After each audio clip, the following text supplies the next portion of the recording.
While we're getting our last panelist mic'd over there, I'm super excited for this panel discussion today, everyone. DEI is very important in our society today, and it's a hot word, hot buzzword, and I feel like a lot of us maybe don't quite understand what it fully means. There's so many different facets to what DE&I really means in our public workspaces and at home too, in every space that we have. So today I've brought these people together from different walks of life, different perspectives, to kind of share what it means to really have everyone feel comfortable in the spaces that they are in. Together. So I'm going to introduce Alexis. She's going to be giving a small presentation about what DEI is, and she's with Construct the Present, and then she's going to be moderating the panelists today. So without further ado, Alexis. Thank you so much, Paige. I have a microphone on my shirt. Like Paige said, my name is Alexis Brawley-James, and I'm the founder and CEO of Construct the Present. I'm also born and raised in the Portland metro area. Anybody? Yeah. Oh, look, see, we exist. I grew up actually not too far from here. I graduated from Aloha High School in 2004, and I'm biracial. I'm black and white. My mom is white and my dad is black. And so what I like to say is I've been talking about race since I could talk. My parents were young. They were not together, so I spent much of my life traveling from one homogenous community to another. And it's given me such a passion and interest around how to bring communities together. I think right now in the world, this conversation can feel really divisive, that you have to choose a side or pick a perspective. And I really encourage us today to think more expansive. What are all the things that we could bring to our communities, our teams, our buildings that help people show up 100% themselves? So like Paige said, I'm going to give you just a quick, in case you don't know what DEI is, or in case you want to know more about what it is, this is a presentation we sometimes offer new clients on the basics. And so I'm going to give you a little bit of background. Typically we talk about core values. So your DEI, DEIB, whatever you call it, should be embedded within your core values. It's not something separate that you do. It's integrated into every aspect of the business. And we typically will give you a chance to talk about your organization, getting clear on definitions, best practice for strategy, decision-making, and next steps. So I wonder, we're not going to do these introductions, but how many of you right now can list your company's core values? You can give them right off the top of your head. Anybody? This isn't a test, and maybe you're supervising the room, so you raise your hand, that's okay. Oftentimes, companies, organizations spend a lot of time with their leadership team and develop core values, and then no one outside that room ever hears about them.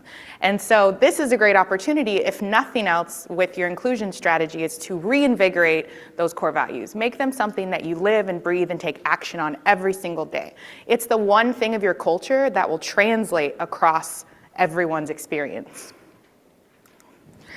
Also, having a set of agreements. If you're going to bring conversations into the workplace that are about people's personal reflection, you need to set a container that feels safe and creates boundaries. It's not a free-for-all, right? Because most of us grew up and we probably weren't talking about what makes us different. Instead, we leaned into what makes us similar. And so we offer these agreements to our clients to speak your truth responsibly. So really acknowledging that your story is your story and speak from I statements. Avoiding things like everyone, no one, everybody, all those people, but really saying I saw this, I experienced this, I heard this. Also being careful of intent and impact. Sometimes we can say things and our intention is good, but the impact can be harmful, and just being willing to be responsible and take accountability. Staying present. So today I'm going to ask, you came here to learn. Our panelists are giving you their heart, their head, and their wisdom. Please be present and with them and their experience. Listening to understand versus listening to respond. Really focusing, sometimes the workplace prioritizes extroverts. People who talk really quickly, come up with ideas, and are ready to go. That's me. Anybody else an extrovert? Usually extroverts pop their hand up like, it's me! but not everyone is. So we'd want to give some time to reflect and take some time to think, and being curious and open. You can't be both curious and judgmental. So if today's panel you hear something that's like, what, that can't be true, or, oh, I don't believe it. Instead, switch your mindset and think, how could this be true? How could this be someone's experience? What could be true for them? And then your brain will actually rewire. Accept non-closure. This one's so important because sometimes people come into conversations thinking, oh, we're going to solve the world's problems today. Racism, sexism, homophobia, what's that? I don't know, it's gone. But oftentimes we leave with more questions than answers. And that's really the work, is to lean into those questions and continue the conversation with people in your house, in your community, outside of today. Hopefully we take something from today. And then confidentiality. So what's said here stays here, what's learned must leave. That's obviously not gonna be true for us today because we have 2 cameras. We hope you take it with you, but when you have these conversations with people who are close to you or in the workplace, you do wanna encourage confidentiality. All right, so DEI definitions. At this point, I've been doing culture work since 2009, and I've seen every iteration of what could possibly be. First it was DEI, or first it was affirmative action, then it was EEOC, then it was DEI, and then DEI was bad and it needed to be EDI. It keeps changing. Regardless of what it is, your organization should be clear on how you want to talk about it. And so our organization, or what we offer our clients, is diversity is really about who's in the room, who's present. How would you describe it? What makes them different, unique? Everything from race, ethnicity, sexual orientation, age, disability, all the things that make us magical. And then equity is who's trying to get into the room but can't. What are the barriers that we have either intentionally or unintentionally created that are blocking the door, or don't make the door open as easily, both literally and figuratively? And then inclusion and belonging is, has everyone's ideas been heard? You might be in the room, you might be at the table, but are you speaking? Do you feel heard? Do you feel like your ideas are implemented and included? And to my earlier point, you can design the letters however you want. I don't think that's the important part. I think the part is that you are clear on your strategy, you know what your organization is doing, and the why behind it. Whether you choose to do DEI or JEDI or DEIB is irrelevant, as long as you have a purpose and it's in alignment with your core values. This isn't, again, I want to just put an exclamation point on this. It's not something separate. It's not like the broccoli that goes with the steak. It's the sizzle. It's like everything. It's the smell, it's the experience, it's like integrated. And then I'm gonna offer you some strategies. So some of these you may be like, oh yeah, check, check. And some of you might be like, what is that? That'll be a great time for Q&A because I wanna make sure I'm centering the panel. I keep looking up there, but it's right here. It's so awesome. I've never gotten to present in this high-tech of a place. Has anybody ever been here? I'm like, I came from education where I was a teacher, where I'm like writing on the whiteboard and it won't come off. So this is an elevation for me. So a strategy for inclusion.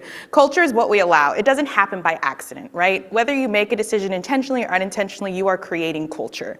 And so here's some aspects I would encourage you to think about as you're building your strategy for inclusion. You have a statement, a clear vision, the impact that you want to make, and the purpose behind it. You have a policy. I think of policy as accountability. So it goes with the statement. This is how you are going to loop back and ensure that what you said you would do, you're doing. And even better if you make that policy and outcomes public, if it's on your website, if it's on your social media. An internal committee. So you need a diverse team tasked with implementation of the policy and the statement. Oftentimes, you don't implement new software or new financial plan without a team, right? You're not enlisting that with one person. This is no different. And then a training plan. What does your team need to know or be able to do? And that's the entire organization. And creating core competencies that you train on a regular basis. And then ERGs, or affinity groups. So oftentimes we think of affinity groups or ERGs as groups of people who come together around similar identity, whether it's a men's group or a women's group or the Black ERG or Latinx. But the piece that needs to be a part of it that is integral and oftentimes forgotten is a feedback loop. So yes, we come together, we have lunches, we do things, but also we share about our experience within the organization and give feedback on how it can be made better. And then assessment. For so long, DEI was thought of this like soft skill, but we really should be designing and implementing metrics and data around it. So inclusion and belonging assessments, performance reviews, compensation analysis, all of those are data points that should be telling you a story about how your people feel and don't feel. Metrics, data, data, data. I loved data when I was a teacher. I love data now. You need data. What you collect, you also just align to your organization's values. And then HRPs, policy, practice, performance, and process. So how do those things talk to each other and interact?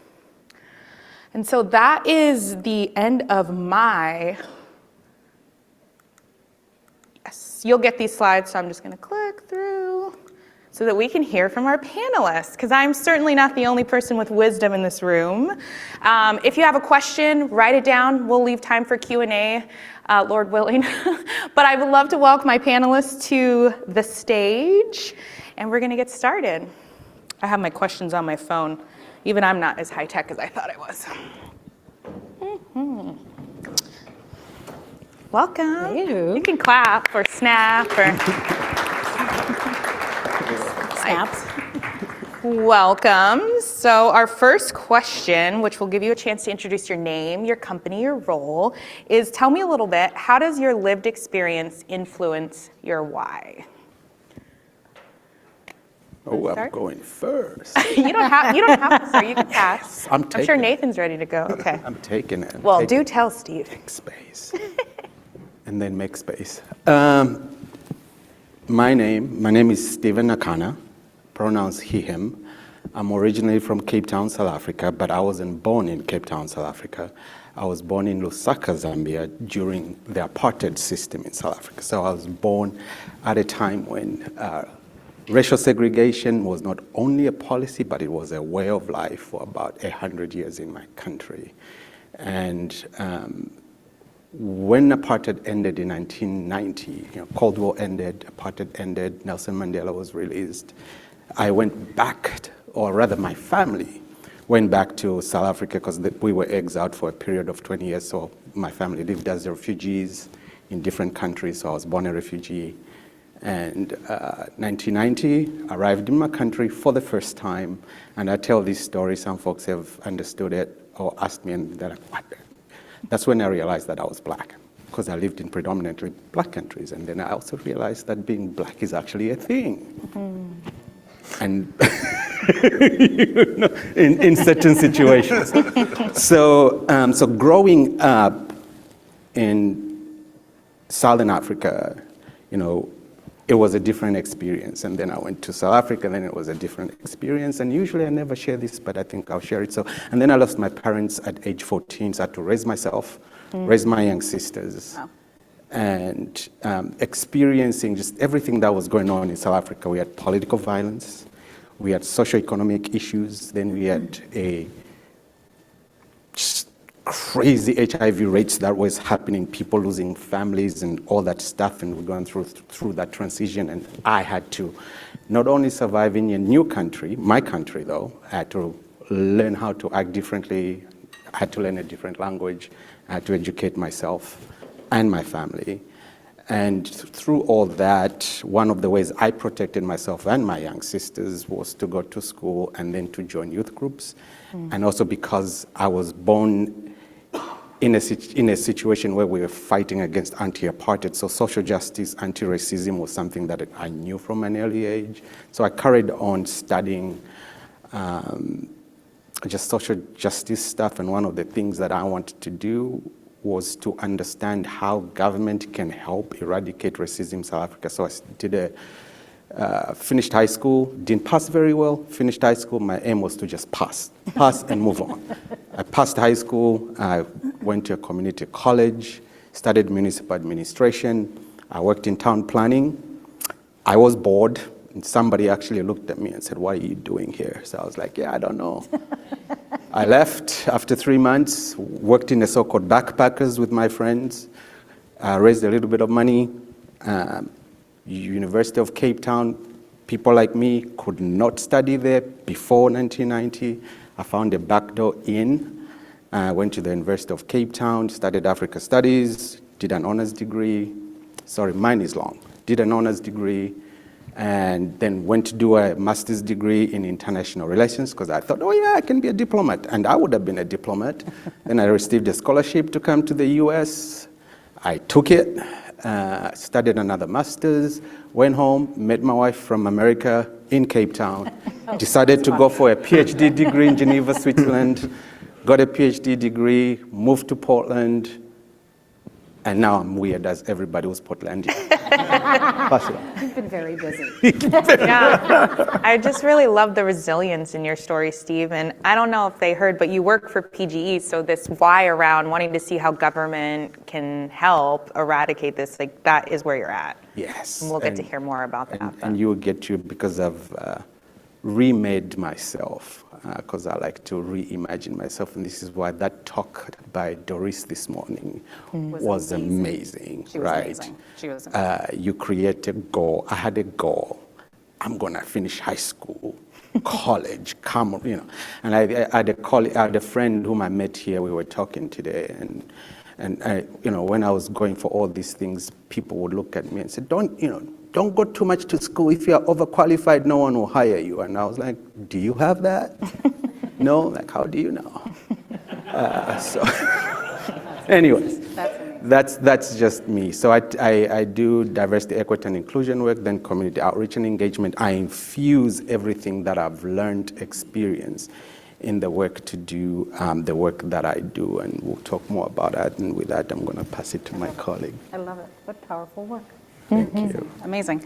I'm Danielle Finkelstein. I am co-founder and co-CEO of, I still can't believe, I haven't done a speaking engagement with a unicorn. Like, I am Unicorn, our company is Unicorn, and I had to like full on go out there with my unicorn headband as well.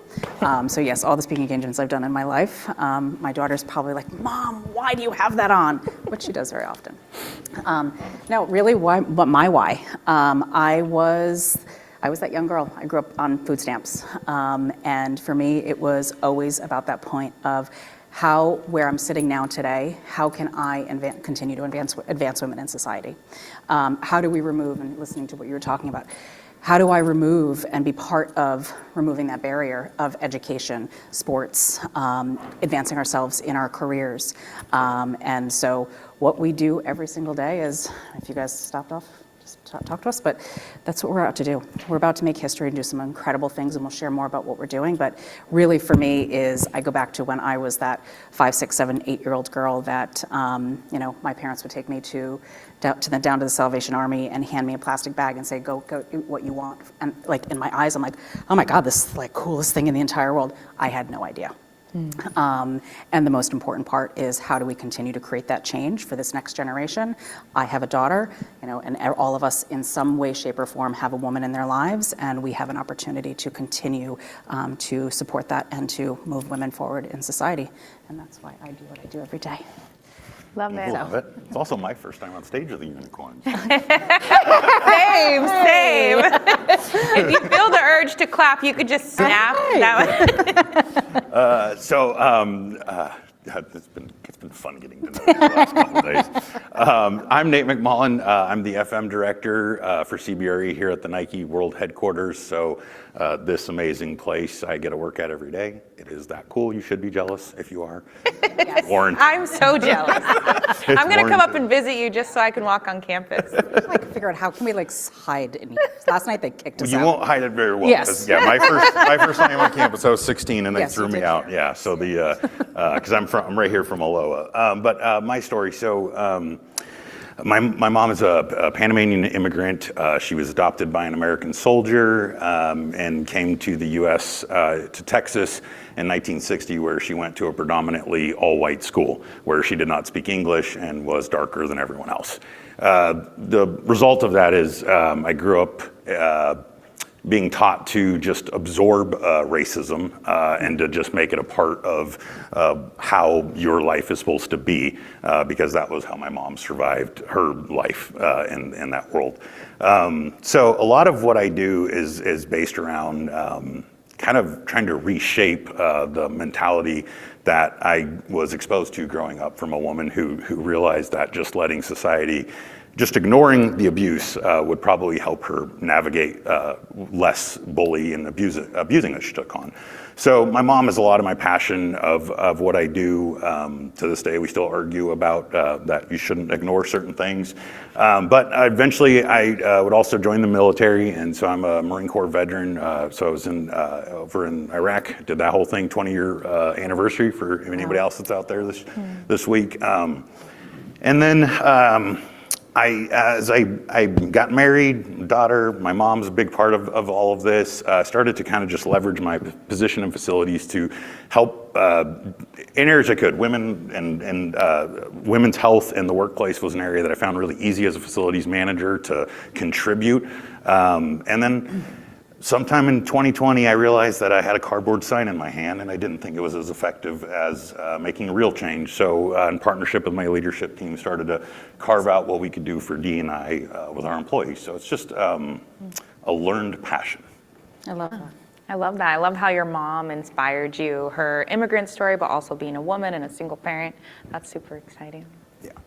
So the theme of today is wellness, and I would love to hear each of you share a little bit. How are you integrating wellness into your DEIB work? And what does it look like? What does it sound like? Do you want to go Kick, first? we'll go this way? Yeah. Okay. Oh, wellness. You threw me. Well, I thought you were going to talk about the men's health. That's what I wanted to hear about. Selfishly, but- No. We are including it. So okay. So yeah. Thanks for the reminder. No. So one of the programs that we've created here. So a lot of the focus that I've put my energy toward is really employee engagement, breaking down the barriers in between individual employees and giving them space to get to know each other. So we created a series called Talk With Me. Based on walk a mile in my shoe, and I always joke if I am in your shoes, you're not with me probably. So I didn't learn anything. I just have some cool shoes. Yes, so you do. we figured talk with me would be better, and so we each month, based on the theme of the month, we gather employees that represent that topic and let them help guide the theme, and then we interview them, and they give their life experiences, and we host that call for all of the folks on the account and just give people a chance to get to know each other and learn about each other's experiences through this. But the wellness piece of it, one of the areas that we hit on was men's health, and in November, and a lot of times with these topics, men sort of are kind of acknowledge that they're they're allowing other space forward, right? We already had our spot and moment in the spotlight, but having men's health became an important topic. We realized that it was an opportunity that men don't talk about this at all. They don't talk about their depression and their anxiety and things like that. And so we figured we have started to engage that piece of this into our conversations. And by doing so, we've learned that men equally had stuff to share about their experiences in the workplace and how that was affecting their mental health. So that is probably the number one way where we've been adding wellness into our D&I conversation, is really just opening up that aspect. That's amazing. Yeah, I being in the industry, I took that away from our conversation as like, aha, that's something I want to do. Because I talk about all the time that patriarchy is harmful to everyone, but where is my role then to help heal? And I love the focus on men's health. It's so tangible. Yeah, that's great. So flip over then to women's health. It's actually perfect, talking with Nate now. No, so really our focus, we are out every single day. So what we are, just so everyone understands. So yes, I'm dressed up here with a unicorn and my shirt says unicorn. We are a period care company. And what our mission is to, so we'll actually ask all of you. I'm actually going to ask a question really quickly. So in this room, can I ask everyone, I'm going to ask a very bizarre question, but it's not actually bizarre for everyone here. It's really important that you have toilet paper in that bathroom, right? So if you want toilet and you always want to make sure that it's in every stall, can you just raise your hands? Okay, we all want toilet paper. Okay, super important. So we have a very similar mission, and what that comes down to and how that then coincides with the wellness conversation is you all have some woman in your life or somebody who identifies.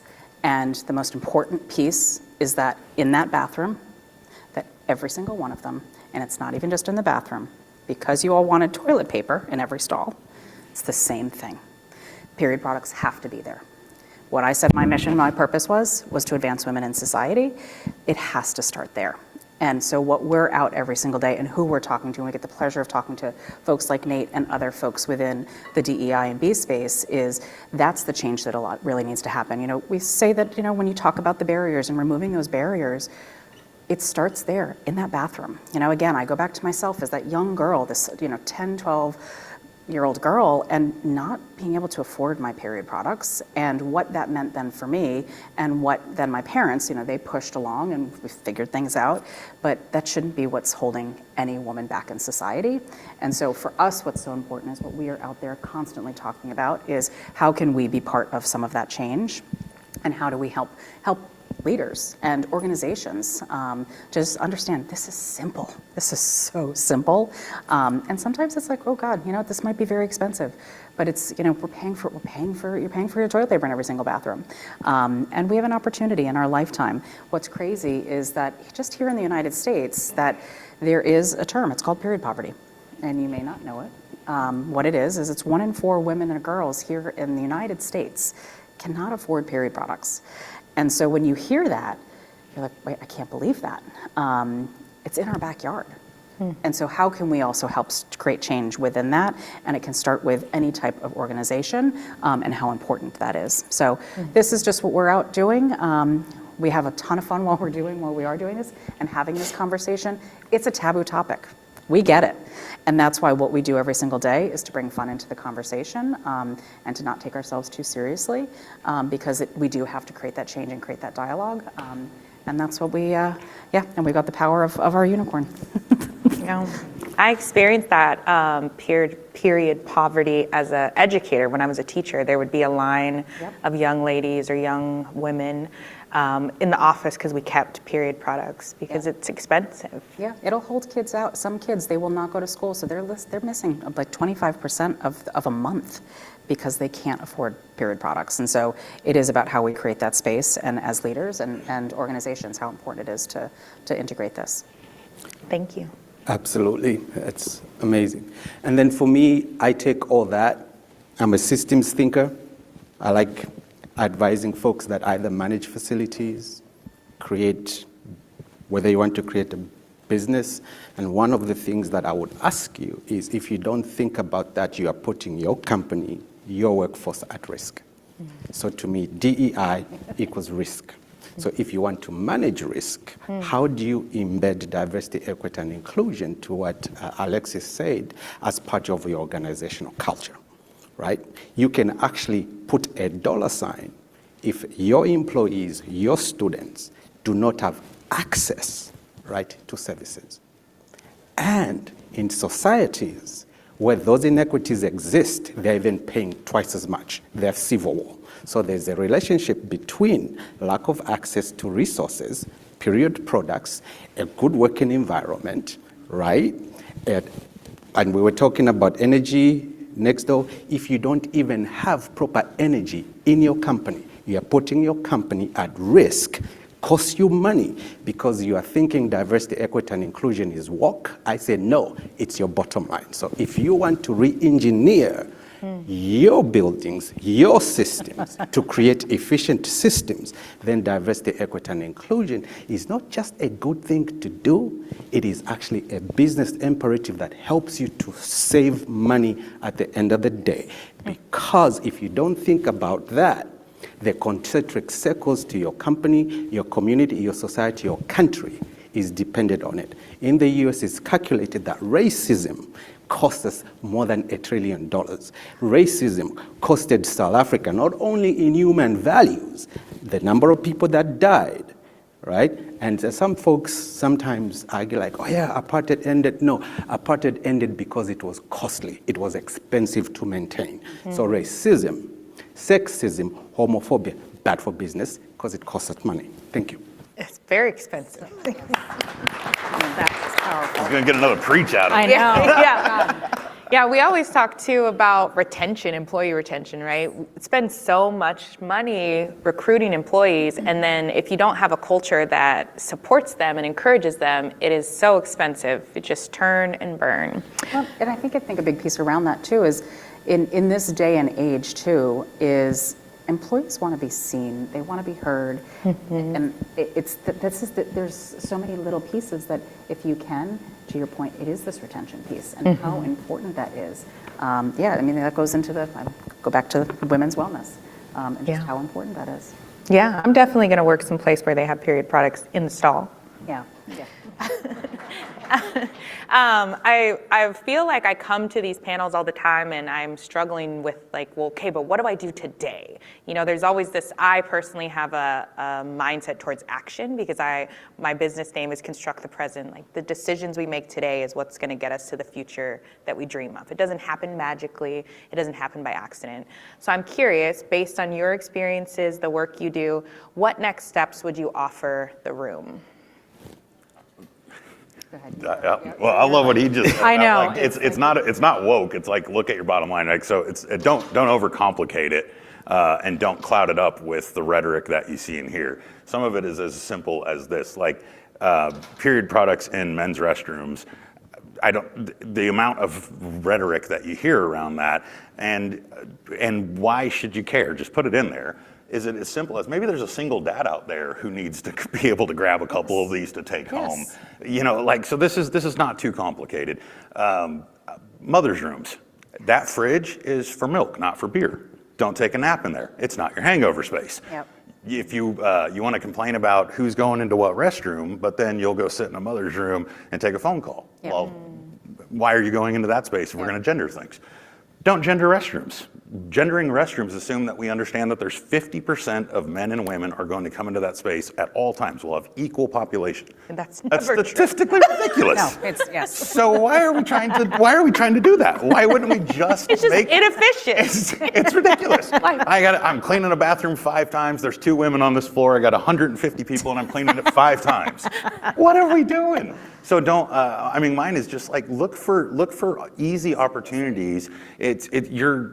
And don't, whatever your personal feelings, like set it aside and understand what it's the bottom line. You're not pushing the woke agenda if that's something that you're worried about. You're helping people, you're doing the right thing, and you're thinking through the logical steps of how this stuff works. Women's health, they're here doing a job. So if they need to use a mother's room, make it efficient for them so they can get back to their job. Yes. The piece on productivity, I mean, we hear it over and over again. One of the large organizations, the largest bank in the US, we've launched with them in all of their branches, and listening to these women who were talking to their branch managers, and they are saying over and over, we had women crying, saying, you actually, this is unbelievable that my organization is doing this because I don't have to leave it ends up you're running to CVS, you're out there, it's 45 minutes, I'm coming back. She lost 45 minutes of productivity that she wanted to be there, and then she's worried about it because she still wants to make sure she can leave it at 5 o'clock so she can be home for her family. And so it becomes this dynamic of how do you just start to shift some of that dynamic. We joke, and it's not something that's funny, but we go to some of these unbelievable places. One, which was in Boston in the Seaport, they had a video game room, they had a foosball table, they had a ping pong table. You walk in the bathrooms and you're like, did I just go back to 1950 again? Not a period product in there. And they had just redone them, literally brand new building. But they made the time and energy for the ping pong table and all of these things. This is where we just have to put ourselves in the shoes and understand what is going to actually make a work-life experience better for somebody, and retain what we've been talking about. Retain and ensure that somebody, again, I go back to like you're being seen and you're being heard. Well, since I'm speaking to facilities people, I'm trying to remember everything that I've done that makes sense for facilities because I studied sociology, African studies, international relations, diplomacy, but I had the opportunity to learn program and project management, right? And so the way I also come at this work, I come at it from that kind of lens. And one of the things that I usually ask people, simply, what problem do you want to solve and go into this morning? What's your why? And I remember when I worked with the Port of Portland, the new airport that you're going to see. Yeah, someday. Pretty soon. Pretty soon. Just wait for it. Just wait. Just wait for it. It's coming. Wait for it. It's coming. I sat with the designers, the engineers, the architects, and one of the things that I even asked was about restrooms. And you have a black dude from South African accent speaking to Americans, to like, you are building an airport of the future today, and you haven't thought out your inclusive restroom architecture? And I had my engineers, some of them, that just looked at me, they're like, who's this dude, right? But one of the things that we also try to do is, well, if I'm a dad, I mean, in my family, this one, I was the one responsible for changing the diapers. My wife, next, it's your job now. So if I have a restroom that I can't use as a dad to change diapers, Tables. and we're at the airport, we have a 2-hour flight to catch, costs me time, costs the airport money. It costs the restaurants at the airport money. So the quicker I can use the restroom change, right, the quicker I can spend time in a restaurant, whether it's for the 4 of us. Now you can think of that. How many families might go through that experience and how much money you'll be losing? So if I'm a facilities manager, I want to be included in any design decision making. The idea of inclusion. Right? So when you are thinking as a facilities manager, when they bring the architectures to program, design your building, say you want to be included because you want to center the voices of not the best person who can actually use that restroom. You want to design it from the perspective of, for example, a 2-year-old kid, so that if they're going to use that urinal, they can actually reach it. And I have a colleague with them I work with at PGE, and I said, I'm going to steal this and use it. It's like, you are welcome. He said, and he remembers this, so he's got PTSD from that experience. He wanted to use a urinal. He couldn't reach it. There was a dude behind him, age 5, in uniform, picked him up so he could use a restroom. Somebody designed that. That dude is about to retire, still has PTSD, remembers that experience to today. Wow. So you have emotional trauma, inefficient buildings, because somebody designed it without equity in mind. So the way we build buildings has a physical, social, mental, and psychological impact. We can rewire that by asking ourselves simple questions. Why do we build buildings in the first place? What problem do we want to solve? How should we solve it? Well, the easiest thing you can think about doing is invite people closest to the problem to help you solve it. One of the things we did at the airport, because you got to announce somebody is late. But do you know how many people in the United States are on the autism spectrum where that noise just drives them nuts? And if they can't board that flight because their kid is in a state, everybody's impacted. So remember, intent, impact, right? So the decisions we make has an impact on the quality of service we offer. But we can reverse engineer and say, what else can we do to make sure that everybody has equitable access? So what did the airport decide to do? Now we've created safe spaces for anybody on the spectrum to go and sit there to calm down. And I tell you this, space real estate at an airport is premium. So building a listening room for some autistic kid to come down was not part of the equation. But we said, use an equity lens to decide, how does my decision making impact somebody on the autism spectrum? Well, Steve, how should we find out? We have colleagues with autistic kids right next door. Speak to them. One other thing we did, well, we also know that this dude here, 20 years from now, I might be in a cane. I still have to fly.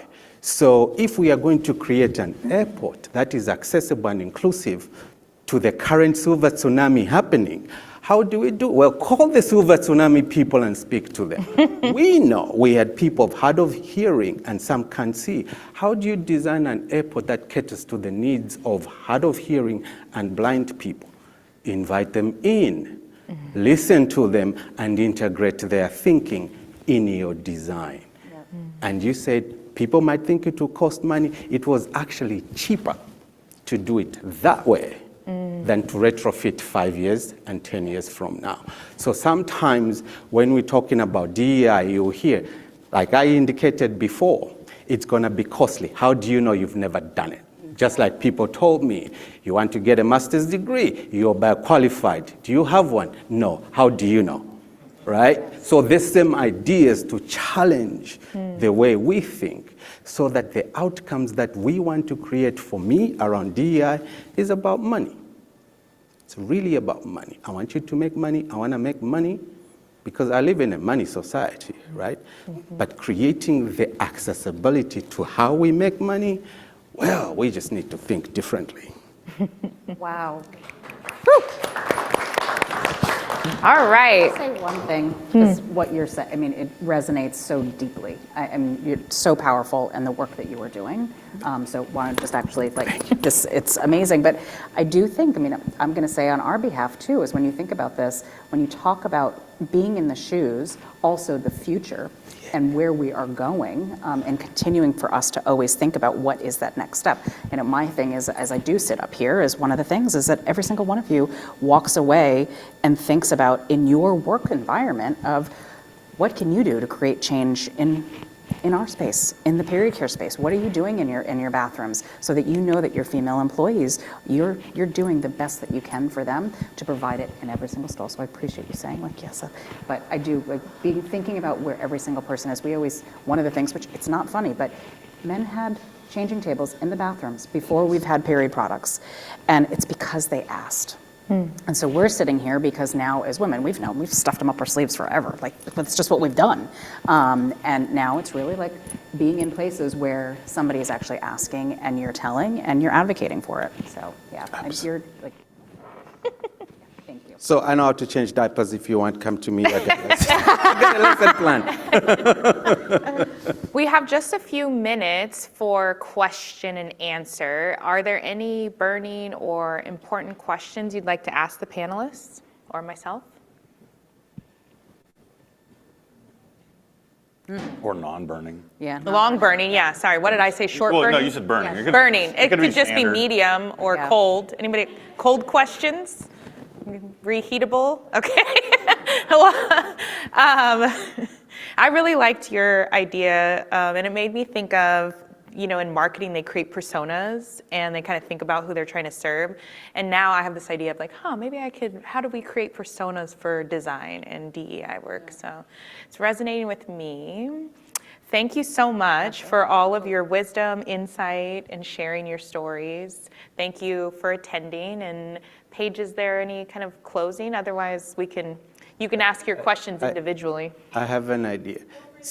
Since nobody has a question, who has a statement? Oh, I love that. That didn't work either. I know, it's working. Oh. We got two statements. I see them. You go. Yeah. It was actually a question because that's okay. So the question is, what are some of those analytic tools to gather the data to understand how people feel better?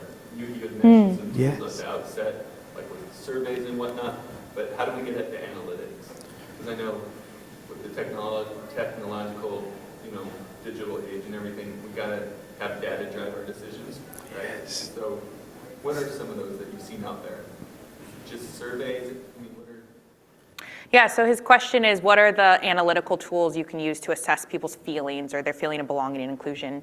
I think what I've seen is surveys, and they can range, doing annual or every 2-year longer surveys, but also just doing pulse checks, which are shorter 5-question surveys, and then also using performance evaluation. So having a systematized performance evaluation process that is numbered. So if you have 1 to 5, and then collecting that data and disaggregating it and aggregating it based on race, gender, sexuality, and see it in a particular department, do the women score lower on their annual reviews? How come? What is that because they're newer? Is that because, but just asking the questions. It doesn't, and then watching it trend over years. You always want to be trending up higher, right? But first you just need baseline data. And sometimes that baseline data might not be actionable, but you should still collect it. So performance reviews, surveys, have you all seen anything in your work? Turnover data. Turnover Yes. data, Yeah, and retention exit data, interview, exit interviews, that's a great Or one. acknowledge and stay ones. Yeah. And I have a tactic towards that. It's so simple, right? So before you go and ask those questions, ask yourself a couple of why questions. Why do you need the data? So do a why problem analysis. Because you'll have an assumption of the problem within your organization and ask yourself, but why does it exist? Why is it that Steve feels the way that Steve feels in this environment? You will have an assumption, right? And from where I come from, because I was also in academia, I say you will have a theory. Here's how I unpack theory. To me, theory is an if and then statement. If I'm feeling like this, then that is the cause. Why is that cause happening, right? You will have at least an idea, and then you can logic test where the root cause of why that phenomena is happening, and then develop your assessment questions that you track. Because you will know, if you are measuring Steve's feelings, how do you ask Steve feeling type questions? If you are measuring engagement type of questions, then you'll have an idea of how to ask that engagement type questions. But really, it's so easy. Do a 5 why analysis of your organization. That's one tactic. And then you can develop a solution. I think that's helpful too, because people are going to ask you why. Why are you asking me this? So you should have thought through that answer before, right? Yeah. So I'm hearing a lot about HR, right? And there's some crossover, and we saw it during the pandemic between FMs and HR because confidentiality, privacy issues.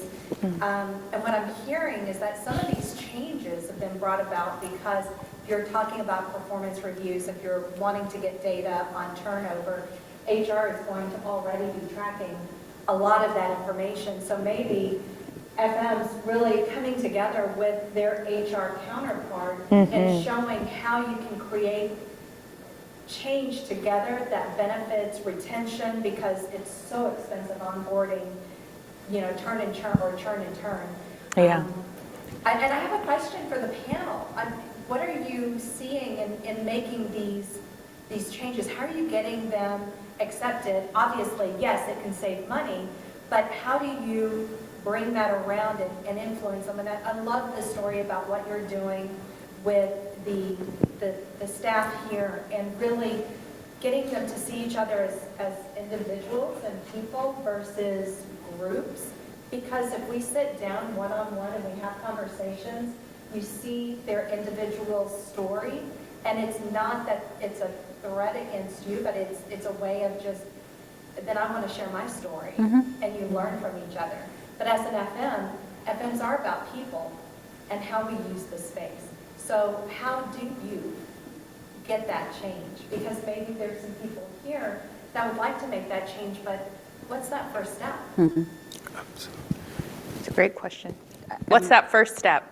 No, I think the big thing, what we are consistently seeing is who are become the advocates, and why we are here today is because the facility management teams are the ones that are they're doing some of the hard work in these office spaces. They don't get the credit. But they're doing a tremendous amount of hard work, and so it is bringing, ensuring that there is this layer of communication that's happening within the organization. It is the HR folks, but there's a lot that's being done here, and a lot of influence that can actually happen. And that's where we have seen our success is actually it's these teams. They're the incredible decision makers. They understand it. They get it. They're in there. And they're creating all these solutions that it's been really incredible to actually see. Sometimes they're the first ones versus other people in an organization. And that's actually probably been one of the most powerful things for us and that's why we continue to be very involved with these groups, because there's a lot of incredible decision makers here because they understand where the change needs to happen. Want to be careful of time. Should we wrap? So if you have additional questions, please find our panelists. Myself will kind of linger, but we have an amazing sound bath coming up. Paige, do you want to come up and transition or any? Oh, got it. Oh. Oops. All right. So we're just wrapping. All right. Next sessions will be 2 FMs in each room talking about their own roles and experiences. So check out those titles and everyone. But yeah. Awesome. Session in both rooms. All right. Thank you, everybody. Thank you.